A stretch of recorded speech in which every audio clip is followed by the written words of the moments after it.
Everyone, welcome to our channel net वाला में आपका स्वागत है। UP BSc nursing CNET 2024 की काउंसलिंग चल रही थी, तो उसकी काउंसलिंग ओवर कर दिया गया 28 अक्टूबर में।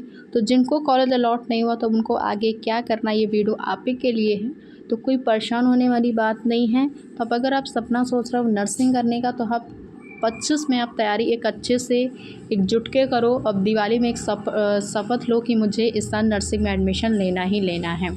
अगर आप नर्सिंग का सोच रहे हो तो आपको दिवाली में एक पद तो लेना ही पड़ेगा। सब बात आती है कि हम नर्सिंग की तैयारी क्या करें, मेरी प्रिपरेशन स्ट्रैटेजी क्या होनी चाहिए, A to Z मैं डिस्कस करूँगी।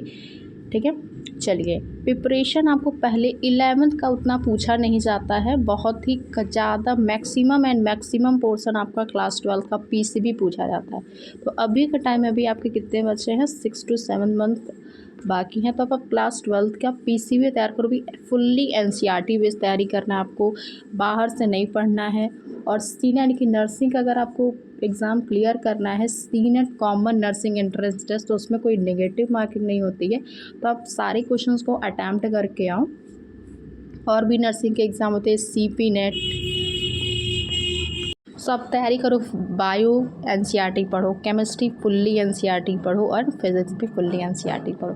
देखो, मैं कोई साइड बुक तो नहीं प्रेफर करूँगी, आप NCERT पे एकदम फोकस रहिए। और नीट के आप PYQ सॉल्व कर सकते हो, CUT के सॉल्व कर सकते हो, उसी में से क्वेश्चन आपके फंस जाते हैं।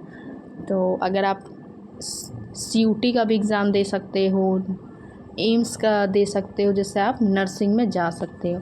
लेकिन एम्स में ओनली गर्ल्स जाते हैं, ये बात आपको ध्यान रखना है। इसमें बॉयज़ नहीं जाते हैं। BSc नर्सिंग सीनेट के एग्ज़ाम में, जैसे CP नेट हो, बॉयज़ एंड गर्ल्स दोनों जाते हैं। तो अगर आप जानना चाहते हो प्रिपरेशन स्ट्रेटजी कंप्लीट में सिलेबस क्या क्या रहेगा, तो मैं उसकी वीडियोस भी ऑलरेडी अपलोड कर दूँगी मेरे यूट्यूब चैनल से। अगर आपने अभी तक मेरे टेलीग्राम चैनल को नहीं ज्वाइन किया तो कर लो जल्दी से जल्दी। जिन्हें कॉलेज मिल गया इस साल 2024 में, तो उसको लोग कॉन्ग्रेचुलेशंस। एंड जिन्हें नहीं मिला उनको कोई परेशान होने की बात नहीं है। कहा जाता है ना कि अगर कोई चीज़ आपको नहीं मिला तो उससे अच्छी चीज़ आपके लिए रखी हो, तो उसके लिए आप वेट करिए, मेहनत करिए, अच्छा एक पथ लीजिए कि मुझे इस दिवाली में मुझे एक पढ़ाई एक अच्छे से करनी है। क्या गलती रह गई वो आपको एनालिसिस करनी है। और इस बार आप कट ऑफ भी जान रहे होगे नर्सिंग के कितना गया है, 160, 170, 80 तक गया है। मतलब जिनका हिसाब 140, 135 तक भी था, उन्हें भी एक कोई गवर्नमेंट सीट नहीं मिली। क्यों? क्योंकि इस बार क्या हालत क्या थी कि नीट के एग्ज़ाम में बहुत धांधली हुई।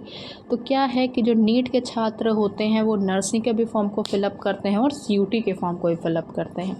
तो बच्चा सोचता है कि हम नर्सिंग में चलाएँगे, और नर्सिंग में भी कट ऑफ इतनी हाई चली गई कि नर्सिंग भी उसको नहीं मिला, ना नीट हुआ ना कुछ हुआ। तो इस साल वो क्या कर रहा है, तैयारी कर रहा है। आई होप आपको वीडियो समझ में आएगी और हेल्पफुल भी होगी। वीडियो अच्छी लगी तो जरा सा लाइक सब्सक्राइब ज़रूर करिएगा। Okay, thanks for watching my channel.